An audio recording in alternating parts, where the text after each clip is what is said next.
EMS, we sort of evolved from one person, which was pretty well myself when we first started, and then just grew with family and good mates into what we are now. Nearly 200 team members running throughout WA and the NT.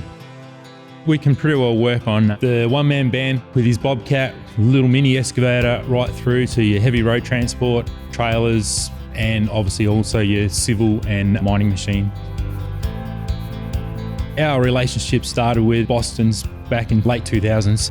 From there, with the rebrand coming under High Drive's banner as well, it really hasn't changed much at all other than the support, and it's just gone from being better to better again. So it's been spot on.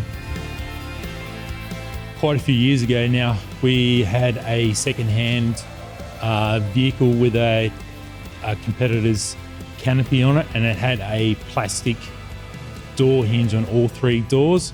And one afternoon, the actual door hinge itself had failed. On site, the technician that was in the vehicle, it actually cracked him straight across both eyes. Luckily, didn't break his nose, but from that, on site, we ended up with a near miss and obviously a person hurt. Hi, my name's Alex. I'm on-site machinist and line borer, currently working with EMS, and part of the reason I came over was because the high drive units that Shane's provided us.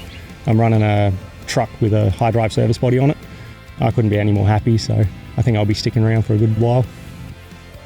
My experience with High Drive has been amazing. They produce good service boxes with toolboxes that allow you to have up to 20 kilos in some of the drawers. Very lightweight, very strong, and I can put my toolbox, which is about 350 kilos in, without no dramas, and keep all my aircon equipment safe and ready for the next job with great seal type doors to keep all the dust and dirt and salt out. The High Drive service body is absolutely fantastic. It suited my purpose extremely well. The way that the door closes, the hinging arrangement is pretty clever, and it makes for the door to seal correctly when it's down. So with our partnership with Brian and High Drive, we've evolved our vehicles into what they are today. Not only does it make it look better when they're running down the road, the production that we can come out of the vehicles with our team it's just getting better and better.